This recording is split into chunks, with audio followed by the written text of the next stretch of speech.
Welcome back students. हम पढ़ रहे हैं सोशियोलॉजी ऑप्शनल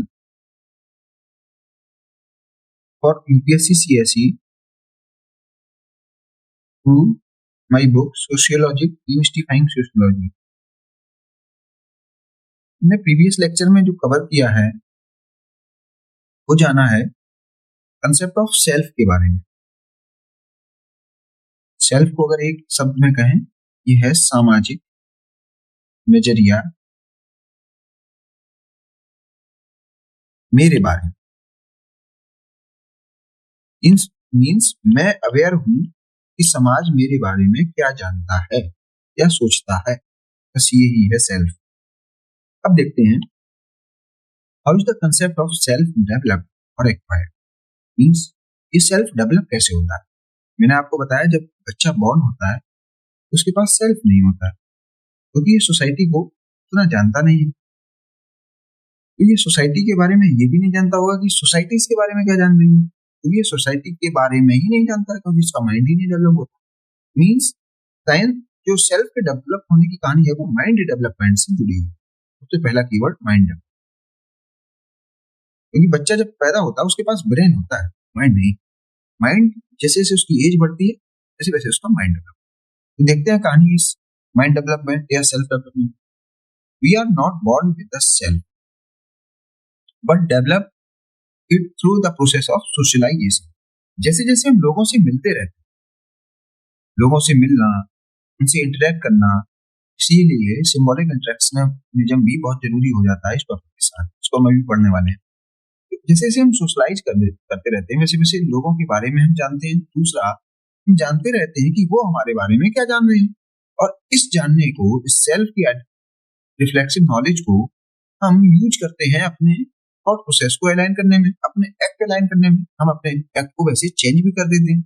तो ये कहानी है develop through the process of socialisation and is as follows. और ये जो सोशलाइजेशन है इसके कारण जो सेल्फ डेवलप होता है वो ऐसे 3 स्टेजेस में डेवलप होता है। पहली स्टेज कहेगी प्रिपरेटरी स्टेज, जो 0 से 3 साल के बीच बच्चे की होती है। मीन्स ये अपने आप को प्रिपेयर करता है किसके लिए, प्ले स्टेज के लिए। During this stage the infant imitates, ये बस नकल करता है, expression of those around him without attaching any meaning. ये उसका कुछ अर्थ नहीं निकाल पाता। ये बस इसे कह दो ताली बजाओ तो ये ताली बजा देगा, इसे कह दे हंस के दिखाओ, हंस के दिखा देगा। आप देखेंगे कुछ बच्चे इवन गाली तक दे देते हैं। उससे लोग कहते हैं गाली दे के दिखाओ, तो गाली दे देता है, क्योंकि वो ये नहीं जान रहा होता है कि समाज उसके बारे में क्या सोच रहा है। और जिस दिन वो ये जान जाता है कि समाज मेरे बारे में इस एक्ट से क्या सोचेगा और ये मेरा एक्ट समाज में कैसे देखा जाएगा, वह वैसा करना बंद कर देगा।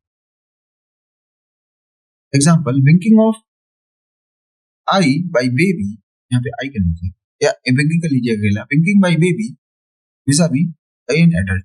एक बच्चा है, ये देखिए, ये अपने सेल्फ से अवेयर है नहीं। मान लिया इसके सामने एक लड़की है, ये तो आंख मार सकता है, कोई दिक्कत नहीं है।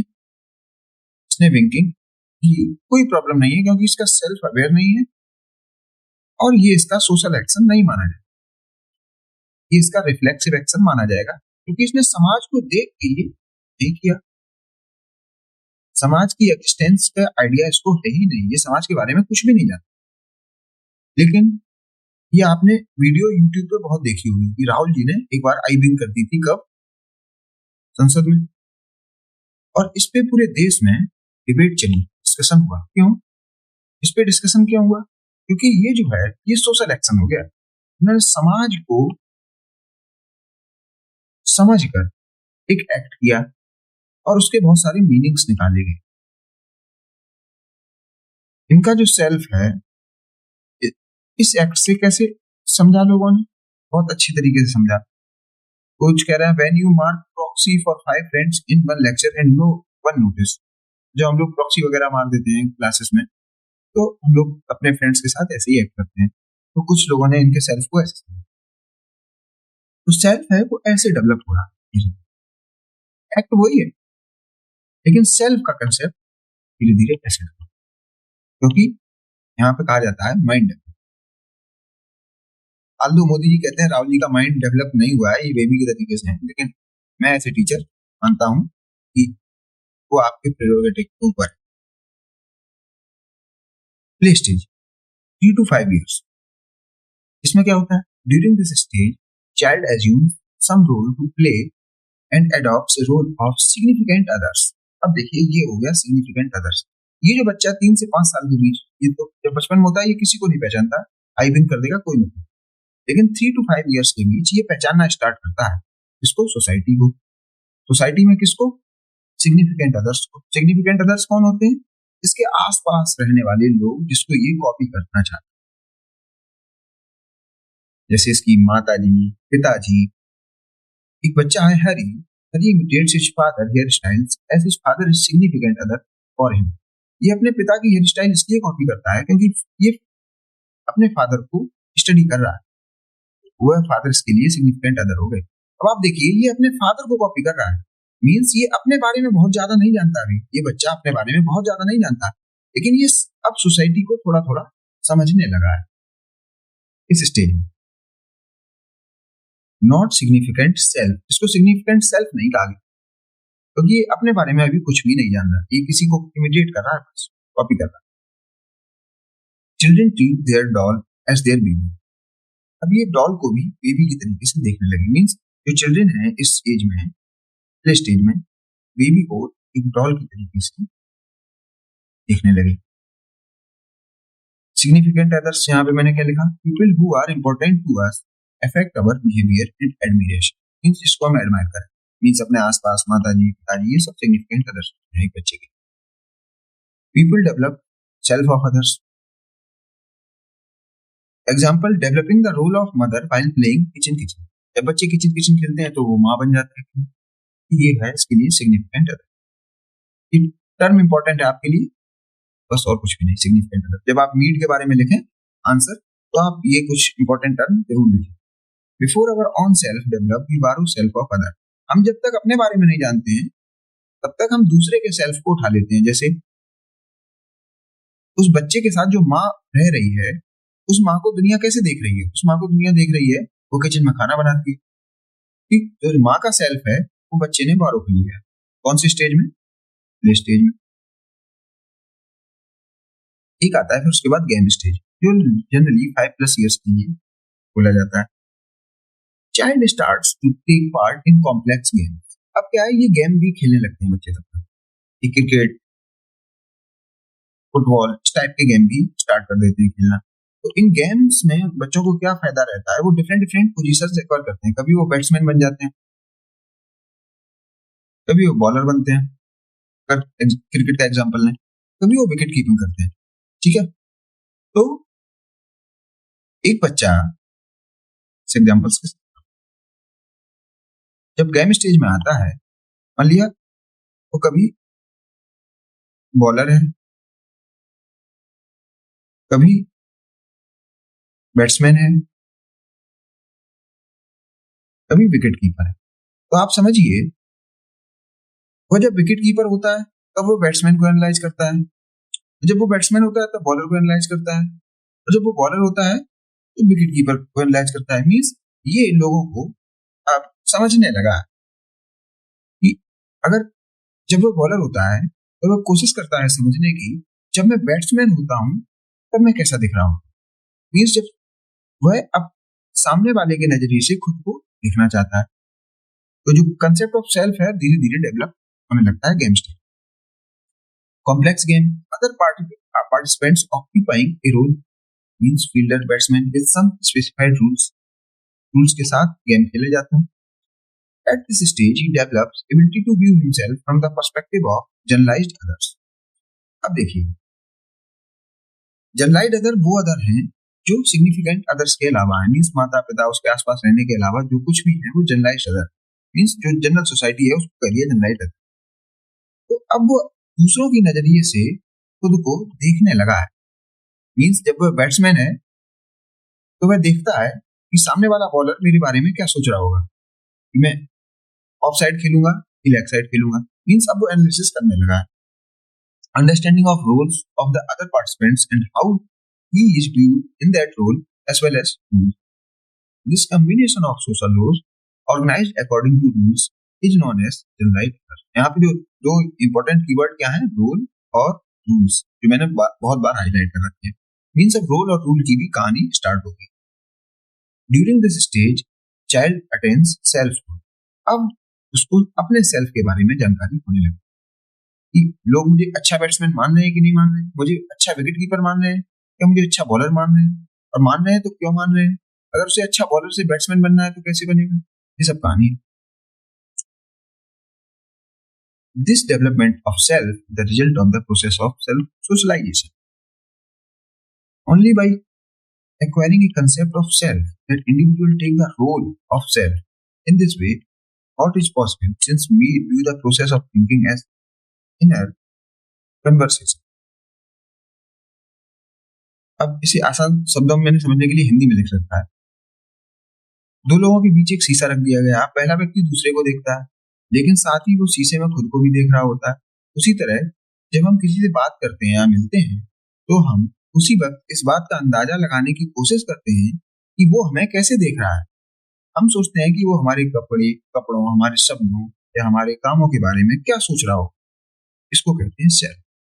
मैंने इसको हिंदी में भी लिख दिया कि जो बच्चे इंग्लिश को सही से समझ नहीं पाते हैं, वो इसको हिंदी में भी पढ़ लें और समझ जाए। According to me the generalised other, ये कीवर्ड देखिए, is developed during the game stage. मैंने आपको बता दिया।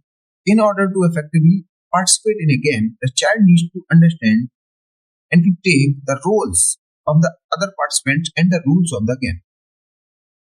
रोल और रूल की कहानी है कि अब जब गेम खेलना है तो रोल और रूल को वो समझने लगा है गेम स्टेज में। This combination of the social rule organised according to the rules is known as generalised other. ठीक है, generalised other is the attitude of the entire community. As a result of social interaction, our self continues to evolve and change. अब जैसे जैसे social interaction होता रहता है, हम जानते रहते हैं कि समाज हमारे बारे में क्या सोच रहा है, हम इवॉल्व होते रहते हैं, चेंज होते रहते हैं। कभी हम विकेट कीपर बनते हैं, कभी हम बैट्समैन बनते हैं, और कभी हम शायद अच्छे क्रिकेटर नहीं हो पाते हैं तो हम शिफ्ट कर जाते हैं फुटबॉल। अब हम अपने आप को चेंज करने की बात करने लगे हैं। तो role taking, our self-concept continues to develop or evolve in our social interaction. However, we may think of it as a mental process. Self is a social process. ये कह रहा हमें चाहिए मेंटल प्रोसेस लग रहा हो, लेकिन ये सोशल प्रोसेस है। अभी सोशल प्रोसेस क्यों है? अगर ये मेंटल प्रोसेस होता अकेला तो आपको सोसाइटी की जरूरत ना पड़ती। लेकिन इस केस में तो अगर सेल्फ की बात करें, ये एक सोशल प्रोसेस है, क्योंकि अगर आप रोल्स और रूल्स की बात कर रहे हैं, ठीक है, रोल टेकिंग हो रही है, ये तो सोसाइटी के साथ ही होगी ना। मींस आपको जब अपना सेल्फ डेवलप करना है, वो सोसाइटी के साथ ही हो पाएगा, ये कहना है statement. According to me the self concept is developing during game stage, but it is continuously evolving throughout one's life. Throughout our lives in social interaction situation, we engage in the process of role taking, in which our self concept is continuously modified. ये कह रहे हैं धीरे धीरे हम लोग, जिंदगी आगे बढ़ती रहती है और अपना सेल्फ चेंज होता रहता है। रोल टेकिंग का मीनिंग आपके क्या है?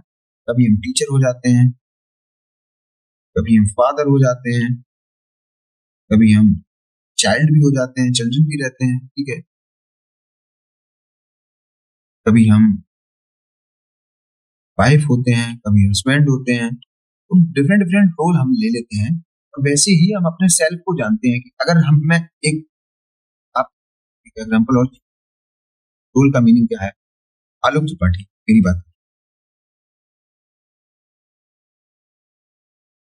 मैं यहाँ पे टीचर हूँ, आपके सामने मैं टीचर हूँ, मैं एक राइटर भी हूँ, मैं एक सन भी हूँ। तो मैं जब अपनी माँ से बात करता हूँ, मेरा इंटरेक्शन मेरी माँ के साथ होता है, मदर के साथ, तो मैं क्या ये जीएच मीट की बात करूंगा उनसे? नहीं करूंगा, क्योंकि मुझे पता है कि वो मुझसे क्या एक्सपेक्ट कर रही है या वो मेरे बारे में क्या सोचती है। तो मेरी माँ मुझे टीचर और राइटर की तरीके से थोड़े ना देखती है, मेरी माँ मुझे देखती है सन की तरीके से, और ये बात मुझे पता है, इसीलिए मेरे एक्ट उसी आधार पर हो जाते हैं। मेरा रोल जो माँ के सामने रहता है वो सन का होता है, जबकि मैं आपको जब पढ़ा रहा हूँ तो मैं एक टीचर की तरीके से हूँ। तो मैं आप जो मेरा रोल है वो टीचर का है, तो मेरे जो एक्ट है ये है कि मैं आज जीएच मील को आपके साथ डिस्कस कर रहा हूँ। ये बात समझ में आ गई। मैं जब राइटर होता हूँ तो मैं अच्छे अच्छे टेक्स्ट को एनालाइज करता हूँ और पब्लिशर से बात करता हूँ, लिखता हूँ, ये मेरे काम रहते हैं। तो मेरे अलग अलग एक्ट हैं, तो अलग अलग सिचुएशंस में मैं करता हूँ, लेकिन मुझे पता है कि लोग मुझसे क्या अपेक्षा करते हैं। मुझे पता है कि मुझे स्टूडेंट मुझे टीचर की तरीके से देखना चाहते हैं, सन की तरीके से नहीं। तो मैं टीचर की तरीके से ही एक्ट करता हूँ। और मुझे पता है मेरा पब्लिशर मुझे राइटर की तरीके से देखना चाहता है, ना कि सन या टीचर की तरीके से। तो मैं उसके सामने राइटर बन जाता हूँ और मैं अपनी मदर के सामने सन बन जाता हूँ। तो ये कहानी रही यहाँ पे।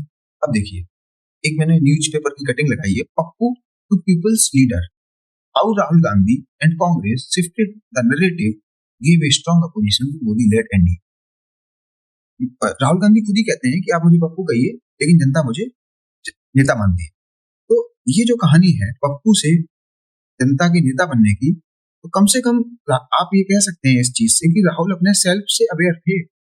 वह जानते थे कि एक दिन मुझे जनता पहले पप्पू कहती थी या मुझे भाजपा पप्पू कहती थी, लेकिन अब लोग मुझे नेता कहने लगे। मीन्स ये सेल्फ से अवेयर है, ये इनका सेल्फ है और ये इसके बारे में अवेयर भी है, इसीलिए ये चेंज हो रहे हैं। इनकी पर्सनालिटी भी ऐसे ही चेंज हो रही है। तो ये दोनों रोल में रहते हैं जैसे, और वैसे ही एक्ट करते हैं। ये तो बात रही रोल टेकिंग और सोशल इंटरेक्शन और सोशल चेंज की।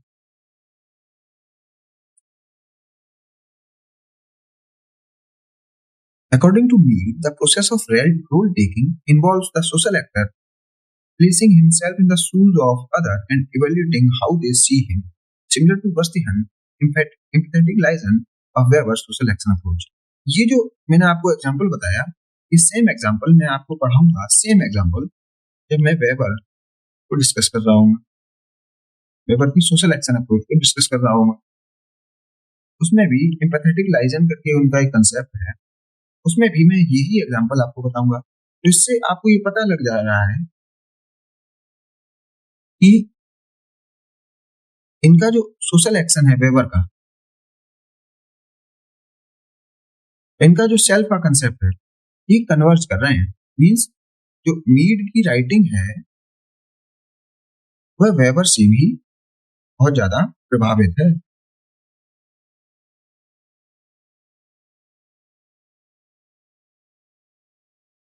According to Mead, the process of role taking involves the social actor placing himself in the shoes of others and evaluating how they see him. Mead कहते हैं आप अगर अपने self को analyse करें तो सबसे अच्छा तरीका ये है कि आप सामने वाले के फ्रेम ऑफ रेफरेंस से अपने को देखिए, उसके जूतों में अपना पाँव देके देखिए और अपने आप को समझिए। तो ये जो चीज है इसी को बस्तिहन मेथड कहा जाता है, एम्पैथेटिक लाइजन कहा जाता है वेबर के द्वारा सोशल एक्शन अप्रोच में। तो ये दोनों चीजें सिमिलर ही हैं। C.H. Coley said that each to the other is a looking glass cell। ये कह रहे हैं, तो मैंने आपको बताया लुकिंग ग्लास क्या होता है, वो मेकअप वाला शीशा, मेकअप वाला मिरर। तो कुले कह रहे हैं ईच टू अदर, हम लोग एक दूसरे के सामने लुकिंग ग्लास के तरीके से हैं। मींस अगर दो फ्रेंड हैं F1 और F2, तो फ्रेंड 1 ये सोच रहा है ये मेरे बारे में क्या सोचता है, और F2 ये सोच रहा है ये मेरे बारे में क्या सोचता है, और ये इसीलिए इंटरेक्ट भी करते हैं ऐसा सोचकर। तो एक दूसरे के ये लुकिंग ग्लास हुए कि नहीं हुए, मतलब एक दूसरे को ये बता रहे हैं कि कौन किसके बारे में क्या सोच रहा है। We are mirrors to each other. In Mead's analysis self is greatly dynamic. मैंने आपको बताया ये डायनेमिक है because it carries capability to read the self of others. ये डायनेमिक क्यों है? क्योंकि ये दूसरे के सेल्फ को भी स्टडी करता है। मींस जो सामने वाला है उसके जो भी रोल्स हैं उसके अकॉर्डिंग हम अपने रोल्स भी चेंज कर लेते हैं। Self of one and self of two. मान लिया 1 हम हैं तो हम इसके सेल्फ को देखेंगे और अपने सेल्फ को बदल लेंगे। तो अब जो डायनेमिक जो नेचर है वो दूसरे के सेल्फ को देख के भी आता है। Capability to go for an internal interaction between I and me. ये जो बात है ये भी आपको समझ में नहीं आएगी। आई और मी का जो मैं डिस्कस यहाँ पे करूंगा उसके बाद ये आपको लाइन फिर समझ में आ जाएगी। लेकिन मैं बता देता हूँ, सेल्फ जो है वो दो चीजों से मिलकर बनता है। और मी वो चीज होती है जो सोसाइटी हमें चाहती है। आई वो नॉवल पार्ट होता है जो हम सोसाइटी को जानने नहीं देते हैं या इंस्टेंटेनियस सोसाइटी को बताते हैं। अभी आपको ये क्लियरली समझ में नहीं आएगा, उसी टेबल से आएगा, तब मैं आपको बताऊंगा। Capability to communicate with the mind, क्योंकि हम माइंड के साथ कम्युनिकेट करते रहते हैं लगातार, इसीलिए हम अपने सेल्फ को चेंज भी करते हैं।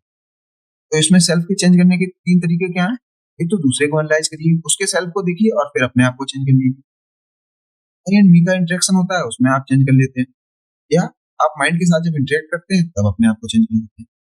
Self perception is what I think that one thinks of me. ये आई और मी का कंसेप्ट जब आपको समझ में आएगा तो इसको फिर से आप रिविजिट करिएगा इस टेक्स्ट को और आप समझ जाएंगे। एक है dramatological approach of Erving गॉफमान।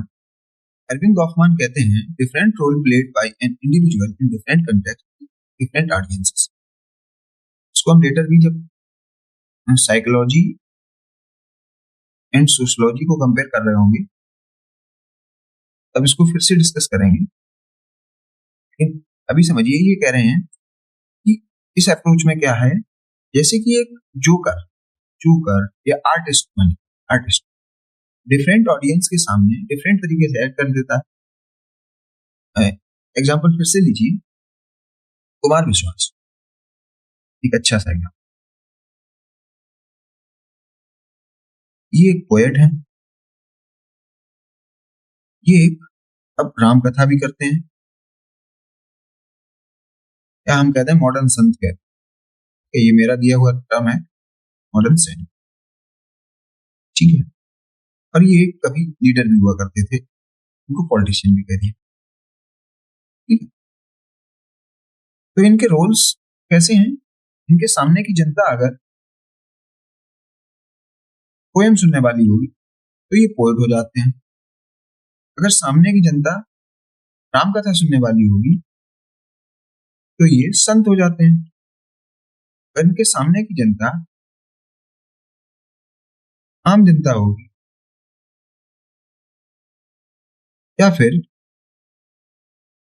Power relation वाली जनता होगी तो फिर ये पॉलिटिशियन हो जाते थे, तो नहीं। तो इनके रोल्स हैं वो जनता पे डिपेंड करते हैं। ऐसे ही अरविंद गॉफमान के बताते हैं कि जैसी ऑडियंस होगी वैसे ही अपना रोल होगा। तो सेल्फ जो है वो डिपेंड करता है ऑडियंसेस पे। हम अपने सेल्फ को उतना ही दिखाते हैं जैसे जैसे ऑडियंस होती है। इसको और समझिए, हम कभी फादर होते हैं, फादर किसके साथ होते हैं? चाइल्ड के सामने फादर हो जाते हैं, ना कि अपने फ्रेंड के सामने। फ्रेंड के सामने हम क्या होते हैं? फ्रेंड ही होते हैं।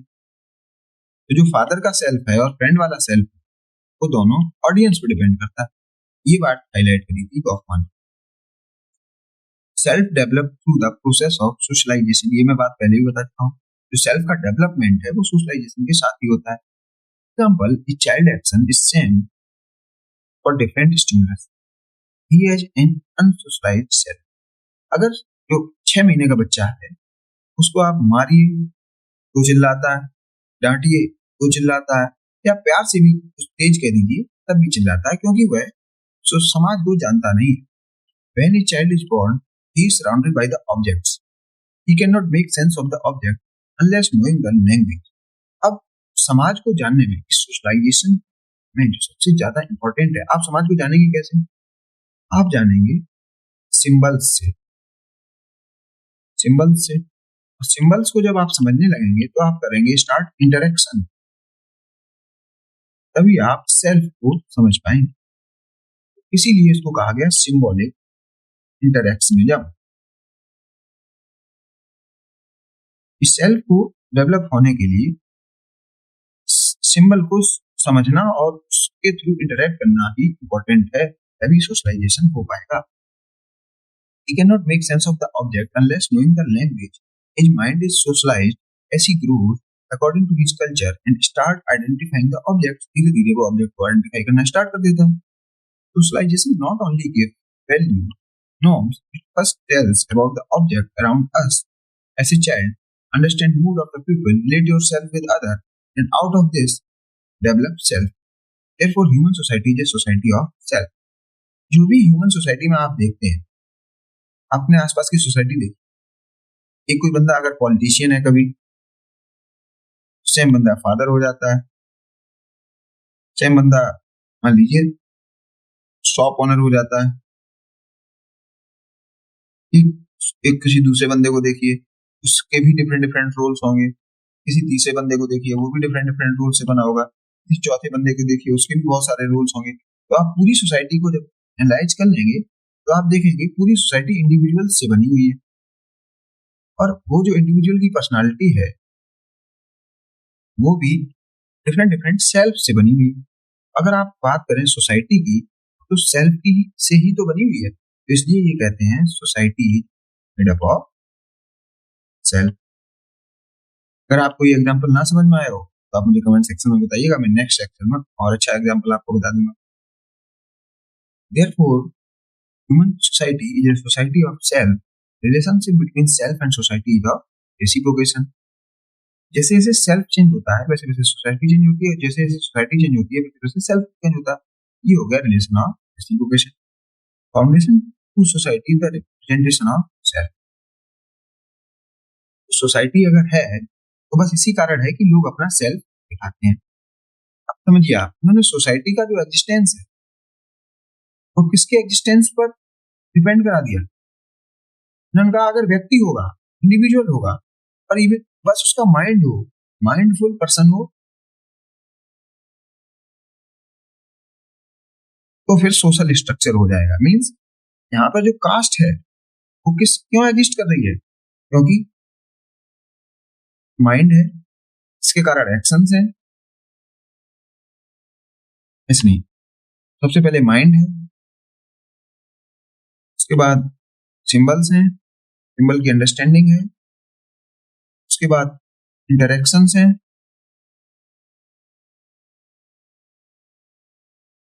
ठीक है, प्लस यहीं पे आप इंटरप्रिटेशन भी कर दीजिए, ठीक है। और इसके बाद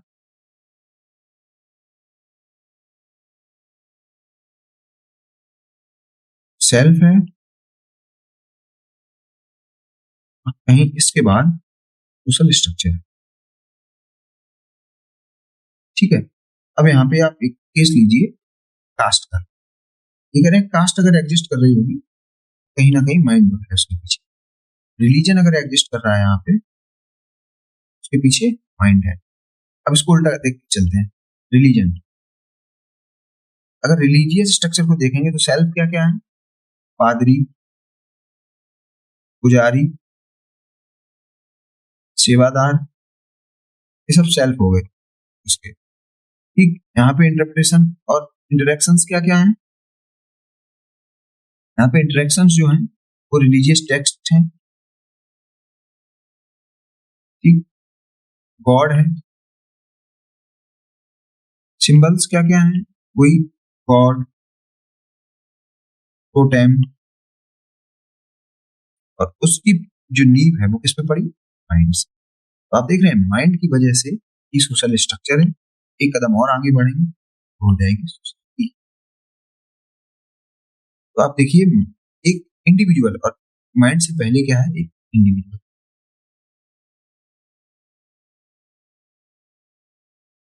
अब इंडिविजुअल, अब देखिए तभी इसको कहते हैं माइक्रो सोशलॉजी, क्योंकि ये इंडिविजुअल पे फोकस कर रही है, ये सोसाइटी पे नहीं कर रही है। जबकि अगर हम बात करें पॉजिटिविस्ट की या आपकी मार्क्सिस्ट की या फंक्शनलिस्ट की, वो जस्ट उल्टा बताते हैं। बोल रहे हैं सोसाइटी है, इसकी वजह से सोशल स्ट्रक्चर है, इसकी वजह से लोगों में इंटरेक्शन है। सिंबल नंबर दो बात ही नहीं करते हैं, सीधे बता देते हैं इसी वजह से इंडिविजुअल के एक्शन। अब आप समझ पाए होंगे कैसे माइक्रो और मैक्रो आपस में डिफरेंस रखते हैं।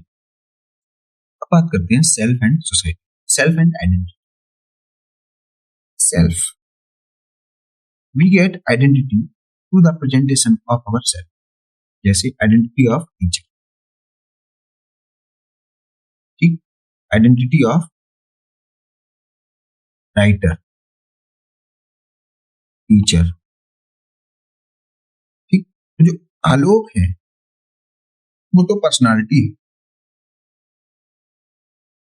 लेकिन जो आइडेंटिटी इनकी क्या है, टीचर की है, एक राइटर की है, या फिर एक्स इंजीनियर की है। ये सब जो है वो सेल्फ, जो समाज हमारे बारे में है, ये तो हम अपने बारे में, या जो मेरी एक पर्सनालिटी है, जो जो personal traits. A self is dynamic, we are getting different identity in different situation. मैंने आपको बताया, मैं क्या पता अभी टीचर हूँ, पहले मैं राइटर था, क्या पता कुछ दिन बाद पॉलिटिशियन हो जाऊं। तो ये समय के साथ सेल्फ भी चेंज होता रहता है, और समाज भी हमें समय के साथ अलग अलग नजरिए से देखता है। ओवरऑल पर्सनालिटी इज मोर और लेस सेम। आलोक तो लगभग वही रहेंगे, आलोक 4 बजे उठ रहे होंगे, 4 बजे उठते ही रहेंगे, ये पर्सनालिटी का कुछ सिस्टम है। लेकिन समाज जो हमें देखता है वो है सेल्फ, और वो बदलता है। Example, obedient to parent, excellent student teacher, introvert to friends. एक व्यक्ति ओबीडियंट पेरेंट्स के लिए है तो उसका जो सेल्फ है पेरेंट्स के लिए अलग, टीचर के लिए अलग है, और फ्रेंड्स के लिए अलग। Different role defines the personality together, और ये जो भी रोल्स हैं वो उसकी पर्सनालिटी पर रिफ्लेक्ट कर जाता है। Basic personality does not change, but we present our self differently in the different situation. Personality है वो लगभग लगभग सेम रहती है, जो आपके पर्सनल एक्ट वो सेम रहेंगे, लेकिन जो आपका सेल्फ है वो as per the situation, as per the time, as per the society change होता है। ये तो बात हुई सेल्फ एंड आइडेंटिटी। अब देखते हैं सेल्फ, फिर से फोकस करेंगे सेल्फ, तो इसके दो कंपोनेंट है आई एंड मी, इस पर फोकस करेंगे। और अगर आप ये जो टेबल है ये समझ गए, तो यहाँ पे जो 2-3 सेंटेंस मैंने छुड़वा दिए थे, आप इसको फिर से रिविजिट कर लीजिएगा कि आपको क्लियरली आ जाएंगे। और me, self is a combination of I and me. दो कीवर्ड है, सेल्फ कहते हैं, ये सेल्फ क्या है, self equal to I plus me. अगर इसको मैथमेटिकल टर्म्स में अगर हम देखें कैसे कुछ इन्होंने बोला, मी, सबसे पहले me, the me component of the self represent the accumulated understanding of various generalized others of an individual। ये बोल रहे हैं समाज जो हमारे बारे में जानता वो मी है। समाज आलोक त्रिपाठी के बारे में क्या क्या जानता है, Alok Tripathi teacher, writer, ex engineer. तो समाज मेरे बारे में जानता है कि अगर मैं टीचर होऊंगा तो मैं कैसे एक्ट कर रहा हूँ, तो समाज मेरे एक्ट के बारे में कुछ आइडिया लगा सकता है। समाज मेरे बारे में जान सकता है कि मैं अगर टीचर हूँ तो मेरा एक्ट A1 होगा, मैं अगर राइटर हूँ मेरा एक्ट A2 होगा, मैं अगर एक्स इंजीनियर हूँ उस रिस्पेक्ट में मेरा एक्ट A3 होगी। अब बताइए कि मेरे सभी एक्ट जो हैं वह समाज तो गेज कर ही पा रहा है, समाज उसका कुछ आइडिया लगा पा रहा है, तो समाज कुछ ना कुछ मेरे बारे में जानता है। और जो एक्सपेक्ट समाज मेरे बारे में आइडेंटिफाई कर ले या उसका कुछ आइडिया लगा ले, वो होते हैं me. The me component of the self represent the accumulated understanding of the various generalized others of an individual. The I component is the response of an individual। ये एक कीवर्ड है, इसको हाईलाइट करिएगा यहाँ पे, रिस्पॉन्स मैंने नहीं किया, मैं टीम को बोल के ये करवाता हूँ, बहुत इंपॉर्टेंट कीवर्ड है, इसको मत मिस करिएगा, यही क्रक्स है पूरे उसका sentence. Individual to the demand and expectation of the society. अगर आपको कोई एक केस लीजिए, अगर आपको कोई थप्पड़ मारे तो आप क्या करेंगे,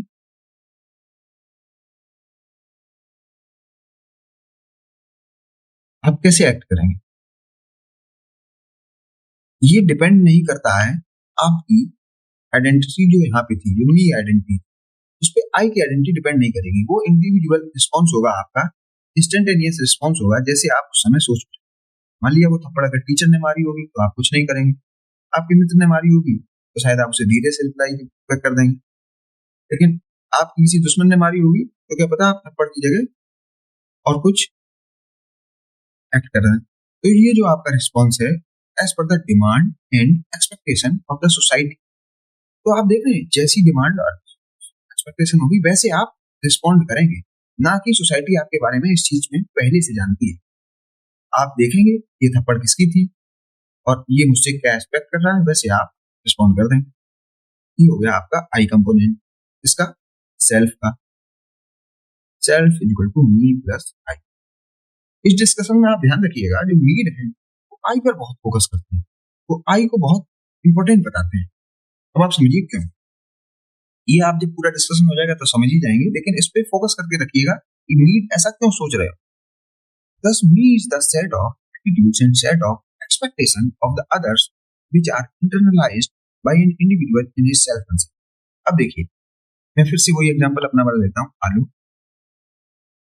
टीचर, राइटर। तो समाज मुझे टीचर की नजरिए से देखता है और समाज मुझे टीचर की तरीके से बिहेव करने के लिए बोल रहा है। तो मैं भी समाज की इस एक्सपेक्टेशन को पूरा करना चाहता हूँ। तो मैं टीचर जैसे बोलते हैं वैसे बोल रहा हूँ, आपके साथ वैसे इंटरेक्ट कर रहा हूँ। मैं अगर राइटर हूँ तो समाज मुझे राइटर की तरीके से इंटरेक्ट कराना चाह रहा है। वही चाहता है जैसे राइटर एक रहता है, राइटर एक्ट करता है, वैसे आप भी एक्ट करिए। तो मैं वो करता हूँ। तो जो समाज मुझसे चाहता है मैं भी वो इंटरनलाइज कर चुका हूँ और समाज भी कहीं ना कहीं मेरे बारे में बहुत कुछ जानता है। ये रहा फिर बात रही मी की, ऐसी कुछ बात। लेकिन I is the impulsive and the unpredictable. आप रिस्पॉन्स क्या देंगे ये तो डिमांड और सप्लाई पर या एक्सपेक्टेशन पर डिपेंड करेगा। जो समाज इसके बारे में कुछ भी नहीं जानता। अब थप्पड़ का बदला ईंट से देंगे या थप्पड़ का बदला गोली से देंगे या थप्पड़ का बदला नमस्कार से देंगे, ये समाज कुछ भी नहीं जानता। Response of an individual to the demands of the society.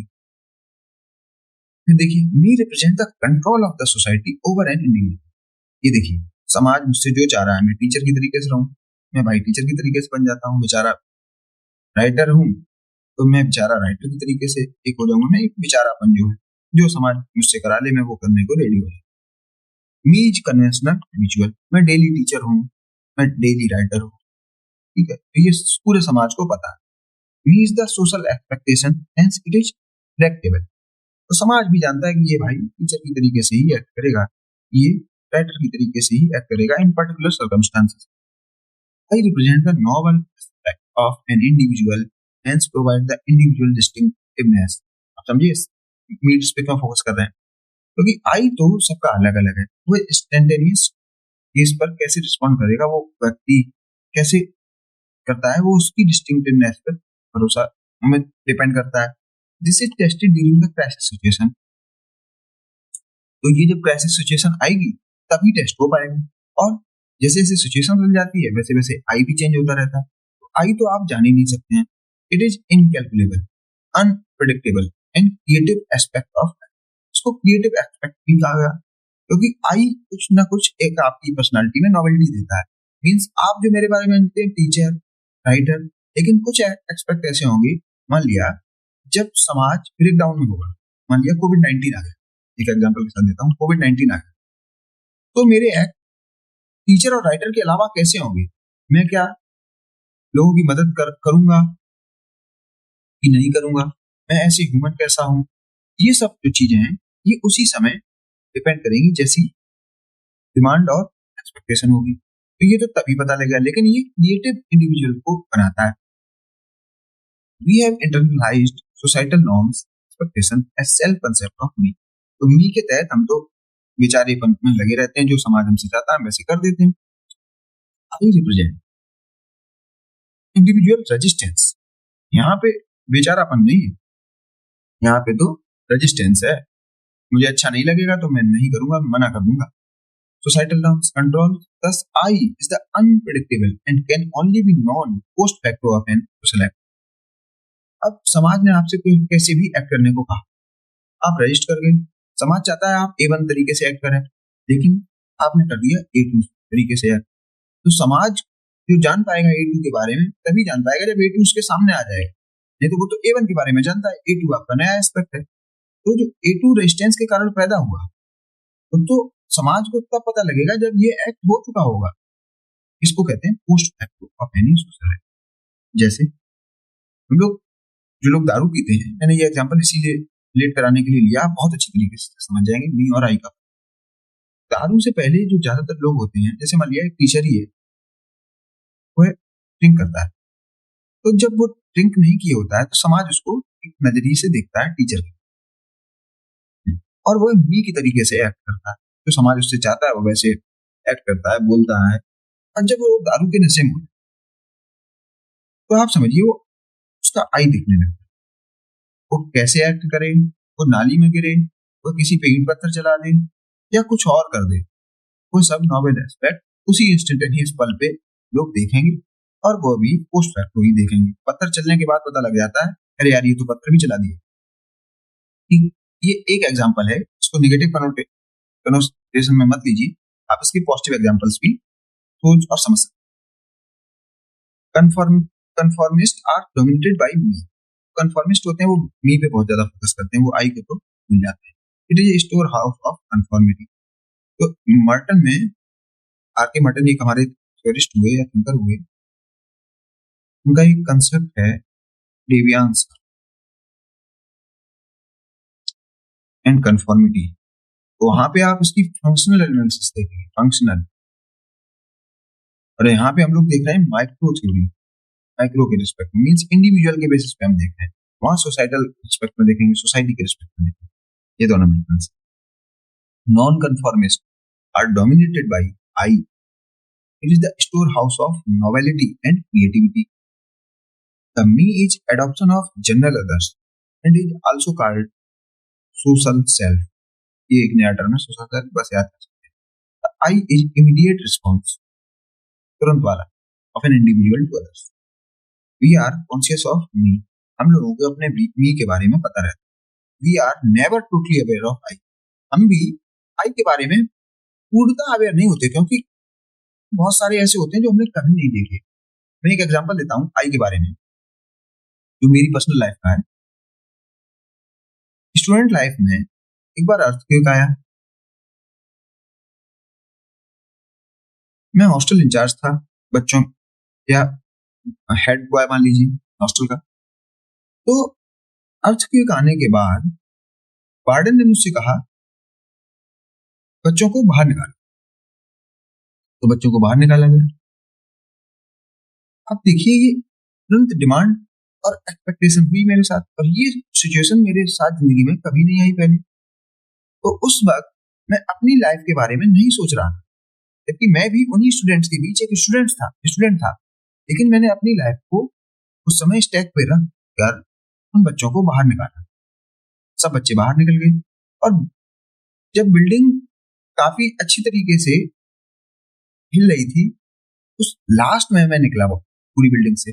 जब मैंने देख लिया पूरी बिल्डिंग खाली हो चुकी है, तो आप समझिए ये जो स्टूडेंट का करेक्टर था, ये वाला, ये मैं खुद में ही पहली बार देख रहा था, क्योंकि ये जो रिस्पॉन्सिबिलिटी है ये मेरे ऊपर अचानक आई।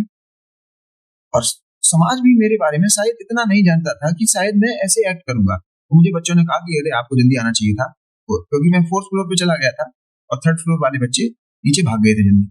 तो इसलिए कुछ बच्चे मुझसे कह रहे थे आप भी जल्दी आ जाते, नहीं तो आपकी लाइफ भी स्टेक हो जाती। लेकिन मैं भी इसके बारे में नहीं जानता था। तो ये जो एस्पेक्ट है वो कवर होता है आई में। The I is immediate response of an individual to other. We are never totally aware of I and we know I only after the act has been carried out post facto. जब सब कुछ हो गया, बच्चे settle हो गए और फिर से हम दोबारा जब हॉस्टल में गए वापस, तब मैंने ये सोचा यार ये तो मैं पहली बार किया हूँ।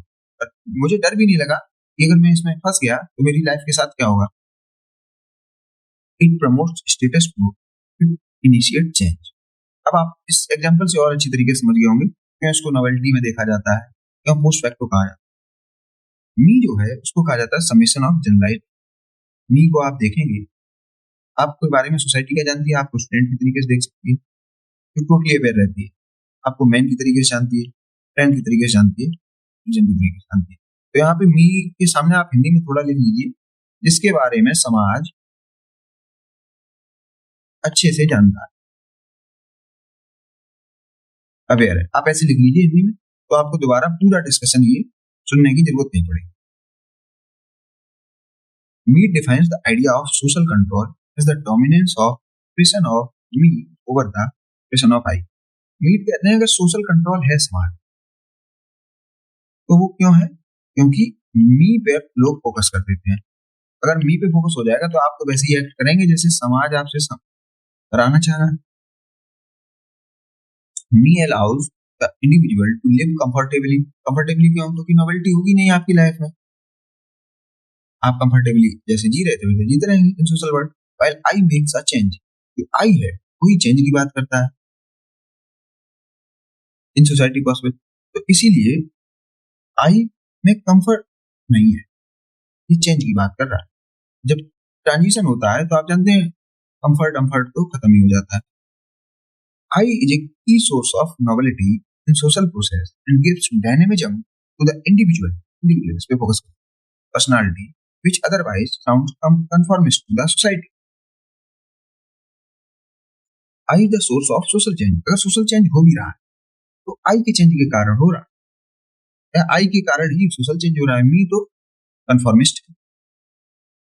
Resist societal norms and control, जो ये रजिस्ट करता है, क्या करता है? Societal norms and control. तो आप ये जो रेजिस्टेंस है, मैंने आपको यहाँ पे पहले ही बता दिया था, societal norms and control. Mead see an evolutionary process in history in which primitive societies were dominated by me, while in modern society there is a greater component of I. आपने देखा मार्क्स ने history का evolution बताया, marks ने evolutionary theory of history बताया, theory of history. ठीक है, अगर बात करें इस एवोल्यूशनरी थ्योरी की मार्क्स के पर्सपेक्टिव से, ये कह रहे हैं जैसे जैसे टेक्नोलॉजी चेंज हो रही है वैसे वैसे सोसाइटी इवॉल्व हो रही है। ठीक, तो ये टेक्नोलॉजी के साथ सोसाइटी का एवोल्यूशन देख रहे हैं मार्क्स साहब। बात करें स्पेंसर की, तो उन्होंने कहा जैसे जैसे सोसाइटी कॉम्प्लेक्स हो रही है, जैसे जैसे ऑर्गेनिज्म कॉम्प्लेक्स होता है वैसे वैसे सोसाइटी भी कॉम्प्लेक्स होती जा रही है। इन्होंने बात करी सोशल डार्विनिज्म।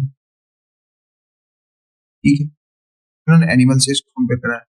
बात करें अगस्त कॉम्ट की, इन्होंने आइडिया के बेसिस पर सोसाइटी को इवोल्यूशन होते देखा। Means metaphysical to modern society, primitive to metaphysical to modern. इन्होंने आइडिया के बेसिस पर इवोल्यूशन देखा। लेकिन जो मीड है, इन्होंने जो इवोल्यूशन देखा वो सेल्फ के कंसेप्ट में देखा। सेल्फ मींस एक इंडिविजुअल के चेंज में इन्होंने वो देखा, इवोल्यूशन या सोशल चेंज। तो आप देख रहे हैं यहाँ पे ये कह रहे हैं अगर सोसाइटी चेंज हो रही है, क्यों चेंज हो रही है? क्योंकि इंडिविजुअल चेंज। अब आप इस डिस्कशन का मतलब समझे, यहाँ पे पूरी सोसाइटी को चेंज करने की बात कह रहे हैं। तो ये क्या हो गई? Macro theory. यहाँ पे चेंज भी मैक्रो पर्सपेक्टिव में दिख रहा है।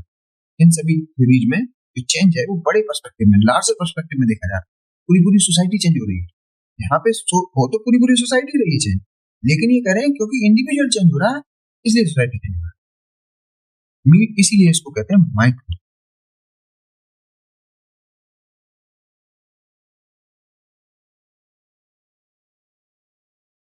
Meet sees an evolutionary process in history in which primitive societies were dominated by me. तो ये कह रहे हैं जो प्रिमिटिव सोसाइटी है इसमें मी का कंपोनेंट ज्यादा है। व्हाइल इन मॉडर्न सोसाइटी, फिर उसके बाद प्रिमिटिव सोसाइटी के बाद इवोल्यूशन होकर क्या आ गई? Modern society. मॉडर्न सोसाइटी इसमें क्या है? आई का कंपोनेंट ज्यादा। ठीक है, ऐसे ही इसको सोशल इवोल्यूशन में इसको देखते हैं। Mead believe that it is in the I that our most important values are लोग। तो ये कह रहे हैं जो आई है इसमें अपनी इंपॉर्टेंट वैल्यूज लोकेटेड है। क्यों ये बात क्यों कह रहे हैं?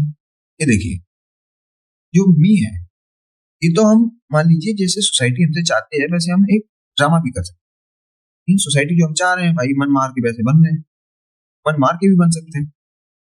नहीं मन है फिर भी टीचर बने हैं, नहीं मन है फिर भी हम राइटर बने हुए हैं। लेकिन जो आई है वो तो इंस्टेंटेनियस है, तो उसमें आपकी रियल वैल्यूज रिफ्लेक्ट होती हैं। क्योंकि आप जब आपके पास टाइम कम होता है, रिस्पॉन्स टाइम कम होता है, तो आप जो आपका रियल नेचर है, रियल इंस्टिंक्ट है, वो सामने आ जाता है। तो इसीलिए जो आई है वो रियल वैल्यूज को दिखाता है। और इन्हीं वजहों से आई के साथ जो कंपोनेंट जुड़े हुए हैं वो क्या है? एवोल्यूशन का, नॉवेलिटी का, वैल्यूज का, रियल वैल्यूज तो रियल। इसीलिए जो मीड है आई पर बहुत फोकस करता है। अब आपको पूरा डिस्कशन समझ में आ गया होगा मीड आई पर क्यों फोकस करते हैं। I constitutes something that we all see, which is the realization of self. It is the I that permits us to develop a definite personality. What is social factor to Parsons and Weber? Social actor to Parsons and Weber, that is self to me. जैसे social actor एक keyword है, वैसे ही self एक keyword है। दोनों का मतलब यही होता है, वह व्यक्ति जो समाज को देखकर एक्ट करता है। ऐसे ही सोशल एक्टर भी समाज को देखकर एक्ट करता है, ऐसे ही जो सेल्फ है वो भी समाज को देखकर ही बनता है। फिर से वही देखते हैं, Mead lays great stress on I for the following reasons. मैंने वो रीजंस आपके साथ डिस्कस कर लिए हैं। By observing themselves from standpoints of others and becoming aware of the views that others hold, will provide basis for cooperative actions in society. तो ये कह रहे हैं जो मी है या जो सेल्फ का कंसेप्ट है, इसके कारण कोऑपरेटिव एक्शन सोसाइटी में है। तो ये कह रहे हैं अगर सोसाइटी कोऑपरेट कर भी रही है, बस किस लिए कर रही है, क्योंकि लोग सेल्फ से अवेयर हैं। वो जानते हैं कि यार सामने वाले को मदद चाहिए, वो हमसे मदद चाह रहा है, मींस मेरी मदद चाह रहा है, ये वो जान रहा है, इसीलिए वो सामने वाले की मदद कर देता है। इसी वजह से कोऑपरेटिव एक्शन सोसाइटी में आ जाते हैं। Individual will become aware of what is expected of them and will tend to modify their action accordingly. They will be conscious of the general attitude of the committee and जज and evaluate themselves in terms of the generalised. ये कहना है Mead का। सामने वाला जो हमसे चाह रहा होगा वैसे हम एक्ट करेंगे, ये कुछ कह रहे हैं। An individual's conduct is regulated in terms of the expectation and attitudes of others.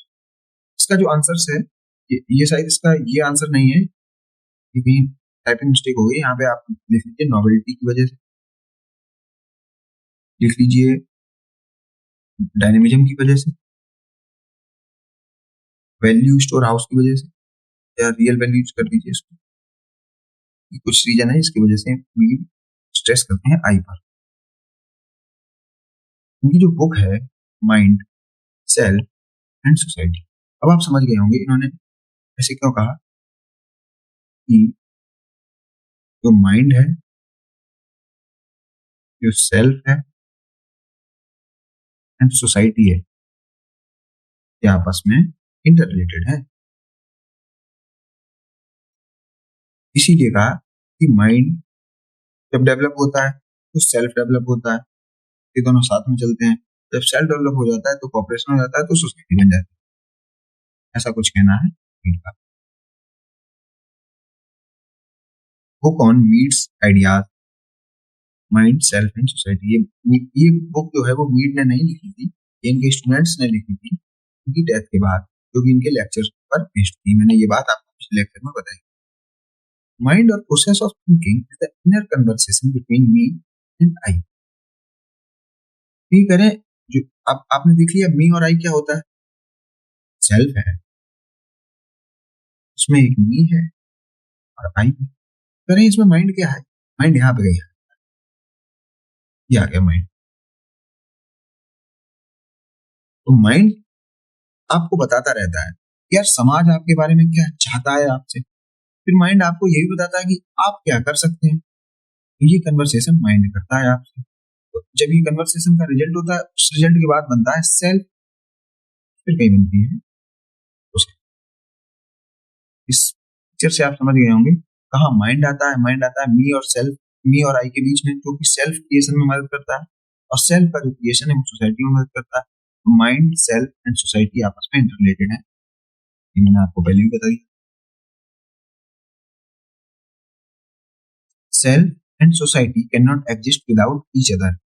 Self that is I and me can not be developed without the presence of society. मैंने ये भी बता दिया था। सेल्फ को डेवलप होने के लिए गेम स्टेज चाहिए, मैंने आपको ये भी बताया। गेम स्टेज अगर है तो उसमें अदर प्लेयर भी चाहिए। अदर प्लेयर होने की वजह होना है अगर, तो सोसाइटी तो पहले से ही होनी चाहिए।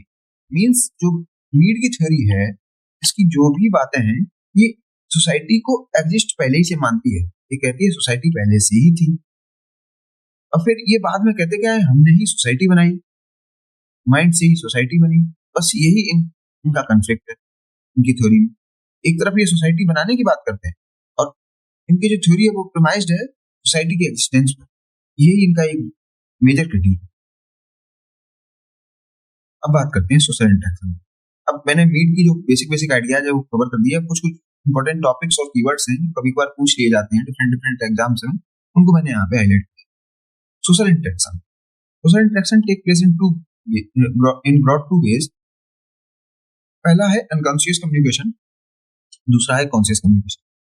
अनकॉन्शियस कम्युनिकेशन जो मीट ने बताया वो क्या था, जो नॉट सिग्निफिकेंट जेस्टर, जो बहुत सिग्निफिकेंट जेस्टर नहीं है, to one to which one do not attach a meaning, कोई मीनिंग अटैच नहीं है। Example, blinking of eye. अब आइए, आप आंख झपकाइए, कोई दिक्कत नहीं। आप लेग शेक करते हैं, लेग शेक, इसका कोई मीनिंग नहीं है अभी समाज में। Unconscious communication also take place among lower animal. ये लोअर एनिमल में भी कुछ कम्युनिकेशन होते रहते हैं, बार कर रहा है डॉग, तो उसके लिए आपको कोई मतलब नहीं है, ठीक है। इवन डॉग की सोसाइटी में ये हो सकता है, लेकिन ह्यूमन और डॉग के बीच में इसका कोई कॉन्शियस सिंबल नहीं है, ठीक है। कॉन्शियस कम्युनिकेशन क्या है, take place through exchange of significant gestures और सिंबल्स। अब यहाँ पे जो डिस्कशन है ये प्रीमाइस है इसका, सिंबॉलिक इंटरेक्शनिज्म। हाँ, सिंबल का इंपॉर्टेंस है। मैंने अभी तक आपको सेल्फ के बारे में पूरा बता दिया, फिर उसके बाद मैंने बताया इंटरेक्शन क्या होता है, ये भी बता दिया। बस इसमें मैंने सिंबल्स के बारे में भी नहीं बताया, तो हम सिंबल्स के बारे में थोड़ा।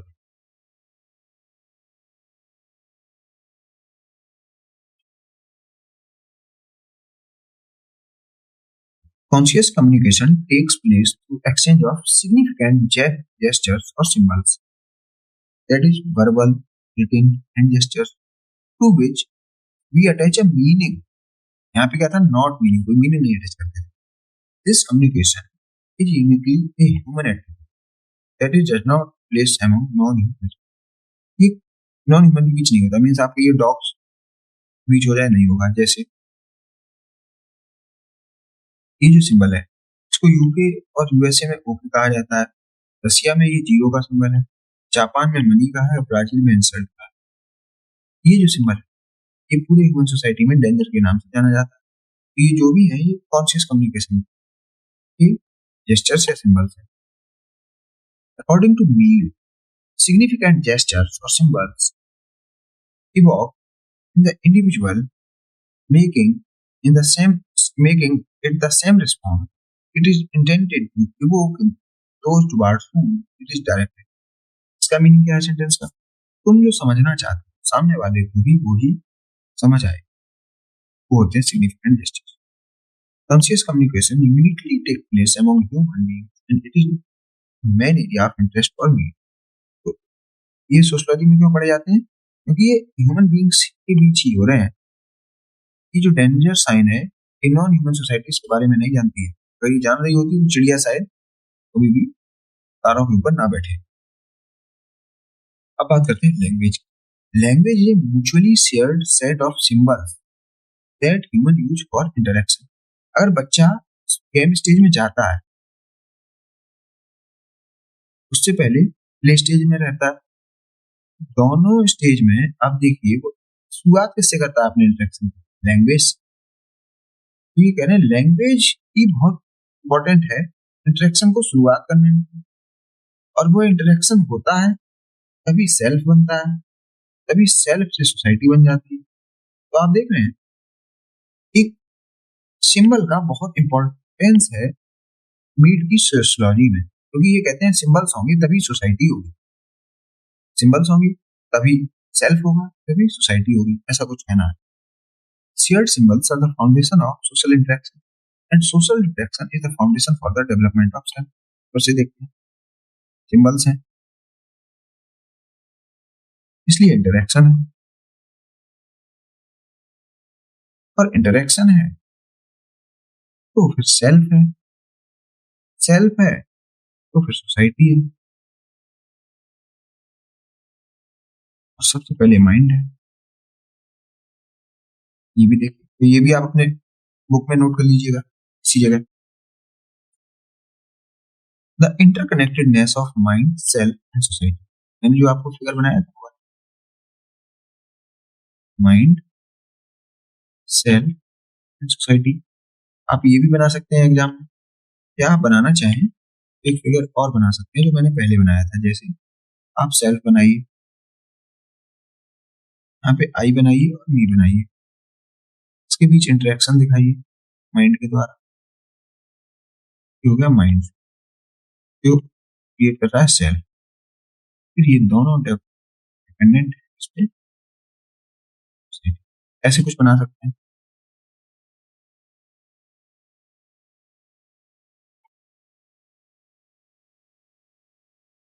The existence of self is fundamentally tied to the presence of mind. Mind पहले होगा तब कहीं सेल्फ होगा। The mind self as a crucial bridge enabling the self to navigate and construct social reality। मैंने बताया जो माइंड है वो आई और मी के बीच लगा हुआ है इंटरेक्शन में, डिस्कशन में, इसीलिए फिर self generated. The mind act as a store house of meaning and information. जो माइंड है आई और मी के साथ डिस्कस कर रहा है, और उस डिस्कशन में क्या निकल के आ रहा है, एक इंफॉर्मेशन। वो इंफॉर्मेशन सेल्फ बनाने में क्रिएट हो रही है। माइंड मेनली क्या है, रख रहा है अपने पास information. The mind functions as a comprehensive repository of information encompassing experiential data, means जो आपने एक्सपीरियंस किया है उसका data. It holds a vast collection of knowledge about the present moment, past events, and personal experiences, including distinction between good and bad, ethical and unethical। means जो भी आपके life experience है उसकी इंफॉर्मेशन भी mind में रहती है। उसी के आधार पे आप सेल्फ ना बनाते हैं, खुद का सेल्फ। सिग्निफिकेंट सिंबल्स भी रहते हैं उसमें। Usually mind store and process significant symbol, जिससे आप लोगों के साथ इंटरेक्ट कर पाए, क्योंकि ये सिग्निफिकेंट सिंबल्स नहीं होंगे आपका इंटरेक्शन नहीं हो पाएगा। Such as language, gestures and signs, these are not mere signals but shared meaning. Signals नहीं है ये, समाज में इसका एक मीनिंग है, पूरे समाज में कॉमन तरीके से लोग इसको समझते हैं। That allow for complex communication, और जिसकी वजह से कॉम्प्लेक्स कम्युनिकेशन हो पाते हैं। The, the rich body of information is continuously fed to the self. It is on this informed basis that the I, the spontaneous acting aspect of the self, engages in a dynamic negotiation with the me, the socialized self, reflecting internalized societal expectation. This negotiation ultimately determines the individual performance। ये कुछ भी नहीं है इतने बड़े sentence में, बस यही बात लिखेंगे कि सेल्फ, आई, मी के बीच माइंड, जो कि एक स्टोर हाउस है किसका, इन्फो, जो गाइड कर रहा है क्या, सोसाइटी।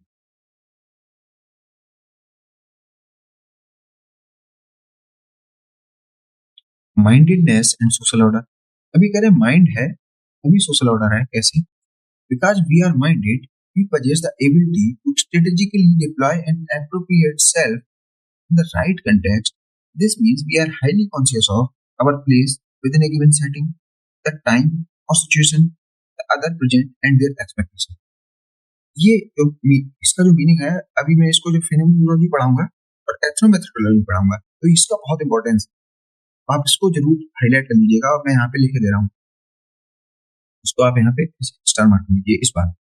ठीक है, अगर आपके पास माइंड है तो आप क्या करेंगे, हमारा जो स्थान है एक जगह उसको एनालाइज करेंगे, टाइम और सिचुएशन देखेंगे, और दूसरे हमसे क्या अपेक्षा रखते हैं उसको देखेंगे, उस हिसाब से हम एक्ट करते हैं, और इसी वजह से सोशल ऑर्डर बना हुआ है। इसको और थोड़ा अच्छी तरीके से बताएं, जैसे टाइम और सिचुएशन की बात। मान लिया आपके पड़ोसी जो नेबर है उनकी यहाँ डेथ हुई, ठीक है, आप एक सेल्फ, आपका जो सेल्फ है वो है ही, आपने कहा कि यार क्या पहन के चलते, आपके पास दो केस है। मान लिया डेथ है पड़ोस में, आपने कहा चलिए चलते हैं, यहाँ पहनना क्या है, एक केस है शेरवानी, एक केस है व्हाइट क्लॉथ, सिंपल व्हाइट, ठीक है। तो अब आप क्या डिसाइड करेंगे इस सिचुएशन में, आप क्या पहन के जाए? तो आप कहेंगे मैं व्हाइट क्लॉथ पहन के जाऊंगा। तो ये जो आपका डिसीजन है ये किस बेसिस पर हुआ, क्योंकि आप कुछ एक शेयर्ड इंफॉर्मेशन है, कॉमन इंफॉर्मेशन है, और उसको आप समझते हैं कि यार कोई मरेगा तो व्हाइट कपड़े ही पहने, और पूरा समाज इस बात को जानता है और आपका माइंड इस बात को जानता है, और आपका माइंड उस बात को उस इंफॉर्मेशन को सेव किए है, तो इसी वजह से आप भी व्हाइट पहनेंगे। अगर आपका माइंड नहीं होता उस चीज में, तो क्या पता, आप अगर आपके पास इंफॉर्मेशन नहीं होती वो, तो आप शेरवानी पहन के चले जाते। तो उस केस में क्या होता, मान लिया माइंड नहीं है, एक व्यक्ति शेरवानी पहन के आ रहा है, एक व्यक्ति जोधपुरी पहन के आ रहा है, ठीक है, एक व्यक्ति पूरा व्हाइट पहन के आ रहा है।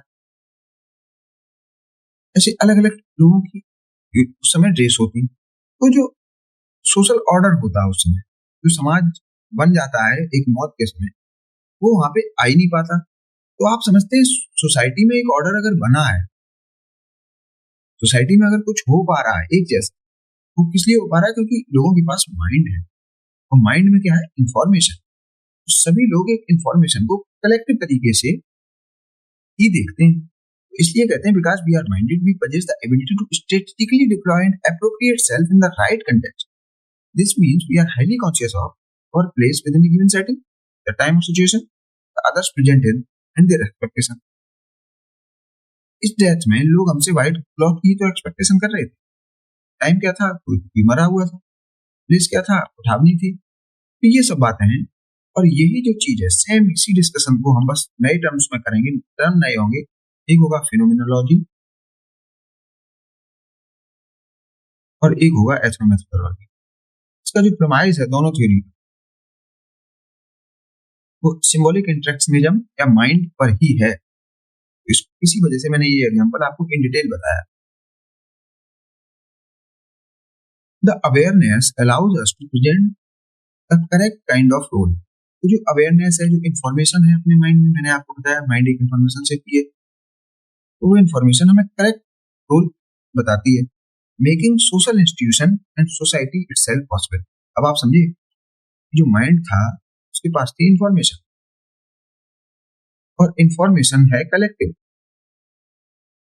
या शेयर्ड। जब 20, 50, 100 लोगों के पास सेम इंफॉर्मेशन है, और सेम सेम माइंड सेम तरीके से ट्रीट करता है, एक्ट करता है, इसीलिए सोसाइटी का जो प्रेजेंट बनना है वो पॉसिबल हो पाता है। तो ये तरीका है जिससे एक इंडिविजुअल से एक सोसाइटी बन जाती है। ऐसे समझाते हैं मीड सोसाइटी को। अब ये जो मीड की थ्योरी है, अब आपको बिल्कुल क्लियर हो पा रही होगी इतने एग्जांपल्स के बाद। ज्यादातर बुक्स में क्या होता है, एग्जांपल्स नहीं दिए जाते हैं, और बच्चे इसको समझ ही नहीं पाते हैं। इवन आप किसी अच्छे बच्चे से पूछिए जिसने बहुत सारी बुक्स पढ़ी हो, वो आपको बी और आई का डिफरेंस भी नहीं बता पाएगा, क्योंकि वो समझ नहीं पाता है। It is this conscious, context-aware presentation of self that enables predictable and organized social life. ये जो इंफॉर्मेशन है, इसी वजह से ऑर्गेनाइज सोशल लाइफ हो पाई, प्रिडिक्टेबल सोशल लाइफ हो पाई। अगर ये सबके पास इंफॉर्मेशन शेयर करने की क्षमता नहीं होती, रिटर्न करने की क्षमता नहीं होती, माइंड ना होता, तो सोसाइटी हो ही नहीं पाती। ये कहना है मीड का। फिर से इसको पढ़ते हैं कुछ नए टर्म्स में। Society as a reflection of minded individual. Society है, किस वजह से है? क्योंकि माइंडेड इंडिविजुअल्स हैं। अगर ये माइंडेड इंडिविजुअल्स ना होते तो सोसाइटी ना होती। अब एक एग्जांपल लेते हैं अच्छा सा, जो आपको और क्लियर करेगा। मान लीजिए एक डॉग है, डॉग माइंडेड डॉग होते, तो डॉग की जब मौत होगी तो ये एक पर्टिकुलर टाइप से ही एक्ट करेंगे, तब इनकी डॉग की सोसाइटी बन जाएगी। लेकिन अभी क्या है, डॉग के पास सेल्फ नहीं है, सेल्फ की जानने की क्षमता नहीं है। क्यों नहीं है? तो डॉग के पास माइंड ही नहीं है। उसके पास ब्रेन हो सकता है, माइंड नहीं है। माइंड नहीं है तो सेल्फ को नहीं जानता है, माइंड नहीं है तो इंफॉर्मेशन सेविंग क्षमता नहीं है। इंफॉर्मेशन नहीं सेव कर पाता है तो ये अपनी सोसाइटी क्या ही बनाएगा। इसकी डॉग की कोई सोसाइटी भी नहीं है। जिस दिन इसके पास माइंड आ जाएगा, इसके पास इंफॉर्मेशन रखने की क्षमता आ जाएगी, ये अपनी सोसाइटी फॉर्म करेगी। Society as a reflection of minded individuals. Consequently, society is essentially a collective representation of minded people who carry a reflexive self. Society उन्हीं की कहानी है जिनके पास एक रिफ्लेक्सिव सेल्फ, जो अपने सेल्फ को जानते हैं, रिफ्लेक्ट कर पाते हैं, समझ पाते हैं। This means structures and functions. अब देखिए स्ट्रक्चर एंड फंक्शन मीन्स ये पॉजिटिविस्ट लोगों की यहाँ पर क्रिटिक कर रहे हैं कि आप जो कह रहे हैं ना कि सोसाइटी होगी तो हम होंगे, नहीं, ये कह रहे हैं कि अगर इंडिविजुअल होगा, उसका माइंड होगा, उससे रिलेटेड इंफॉर्मेशन होगी, उसका सेल्फ होगा, तो सोसाइटी होगी, ना कि उल्टा जैसे कि आप बता। कोऑर्डिनेटेड एक्शन, अब ये जो जो this means that the structure and functions of society emerge from the coordinated action and shared understanding of the individuals who can reflect on themselves and their social world. ये कह रहे हैं जो society में स्ट्रक्चर और function आपको दिख जाता है, कास्ट एग्जाम्पल के लिए, सोसाइटी में अगर कास्ट सिस्टम है, इसका स्ट्रक्चर है, ठीक है, और कास्ट एक फंक्शनिंग स्ट्रक्चर है, कास्ट का जो फंक्शन है, मान अगर ये एग्जिस्ट कर रहे हैं, उसका कारण क्या है? उसका कारण है इंडिविजुअल। इंडिविजुअल क्यों है? क्योंकि इंडिविजुअल्स के पास एक शेयर्ड अंडरस्टैंडिंग है। शेयर्ड अंडरस्टैंडिंग क्यों है? क्योंकि उन्हीं इंडिविजुअल्स के पास माइंड है। अगर माइंड है मींस वो सेल्फ उनके पास है, प्लस माइंड के साथ वो क्या है, इंफॉर्मेशन भी रखता है। इसीलिए ये कास्ट सिस्टम एग्जिस्ट करता है, उसके फंक्शन एग्जिस्ट करते हैं, वो फंक्शनल। ऐसा कुछ कहना है मीट का, ना कि पॉजिटिविस्ट और फंक्शनलिस्ट की तरीके से कुछ भी काउजल फंक्शनल एनालिसिस कर दे। अब देखिए ये थ्योरी इसलिए बहुत इंपॉर्टेंट है, इन्होंने इस तरीके से इसको सोच पाए। ऐसा सोच पाना भी 1900 के दशक में बहुत बड़ी चीज थी, इसलिए ये बहुत फेमस हुए। इनके जो टेक्स्ट हुए, इनके स्पीच हुए, इसी वजह से बहुत फेमस हुए, क्योंकि इस तरीके से उस समय सोच पाना, आज सोच लेंगे वो अलग बात है, उस समय सोच पाना बहुत बड़ी बात। Interaction, therefore, is not just a simple exchange, it is a profound process of communication between two reflective selves, guided by their respective minds through the use of significant symbols. This shared symbolic understanding allows for meaningful connection in collective action. कोई बात है significant symbol, उसके बाद reflective self, और उसके बाद एक particular state.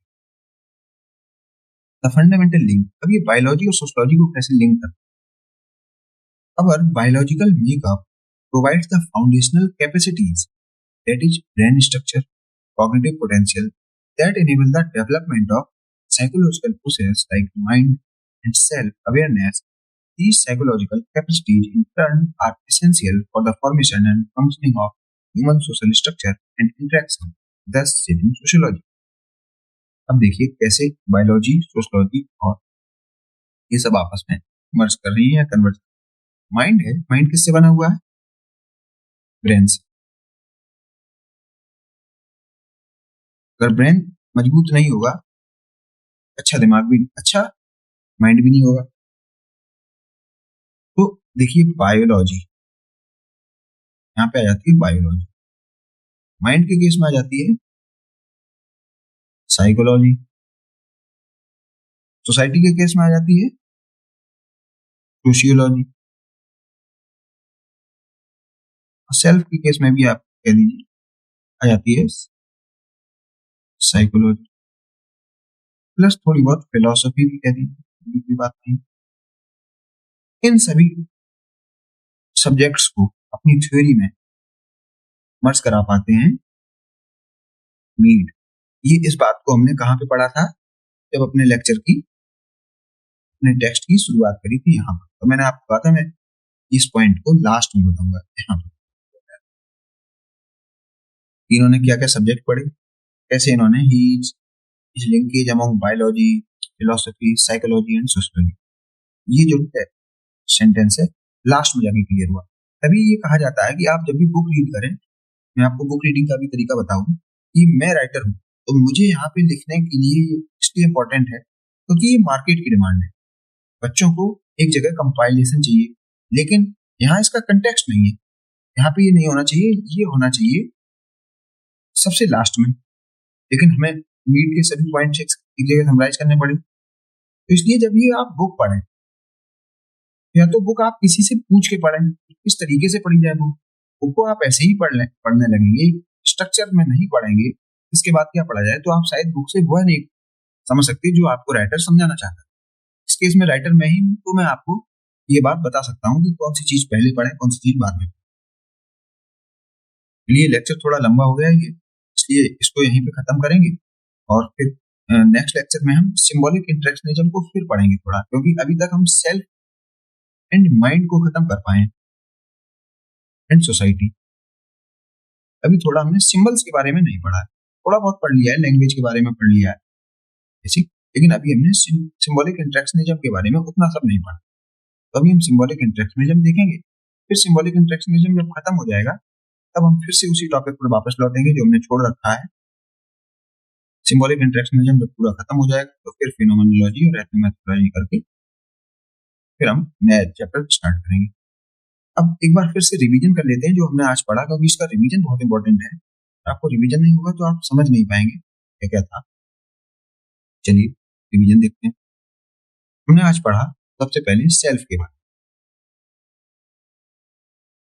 Self में सबसे पहले पढ़ा ऑब्जेक्टिव, सब्जेक्टिव व्यू पॉइंट देख लिया। जो ऑब्जेक्ट है वही सब्जेक्ट है, तभी वो एनालाइज कर पाता है। फिर हमने इसकी स्टेजेस पढ़ी, डेवलपमेंट पढ़ा, प्रिपेटरी स्टेज थी,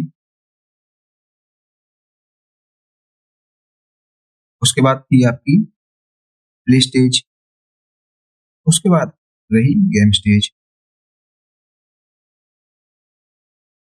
ठीक, ये हमने डेवलपमेंट ऑफ सेल्फ पढ़ा था। ठीक है, फिर हमने देखा सेल्फ अगर है तो उससे पहले क्या होगा, माइंड। हमने माइंड पढ़ा, माइंड के बाद हमने सेल्फ पढ़ा। सेल्फ में हमने दो कंपोनेंट पढ़े, आई एंड मी। ठीक है, और इसमें भी हमने माइंड का एप्लीकेशन देखा। माइंड यहाँ पे क्या कर रहा है, माइंड भी यहाँ पे लगा हुआ है, तो स्टोर हाउस ऑफ इंफॉर्मेशन है।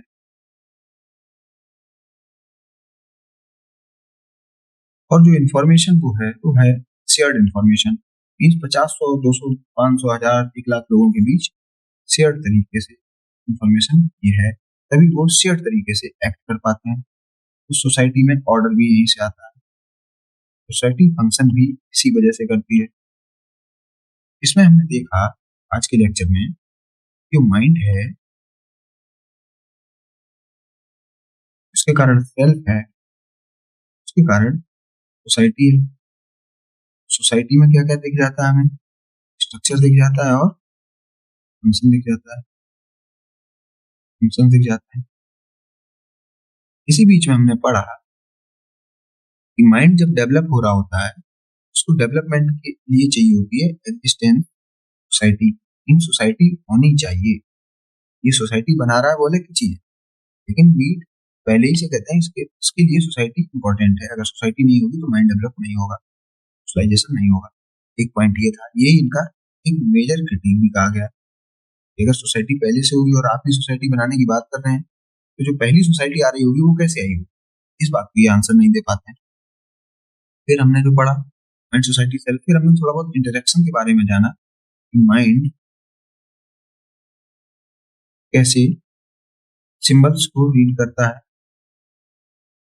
फिर इंटरेक्शन में जाता है जिससे सेल्फ बनता है, जिससे सोसाइटी। इसीलिए इसको कहा जाता है सिंबॉलिक इंटरेक्शनिज्म। तो माइंड सेल्फ और सोसाइटी को बांधने वाली जो चीज है, इसको यहां से कंक्लूड कर लीजिए, माइंड सेल्फ सोसाइटी, जो बांधने वाली चीज है वो है सिंबॉलिक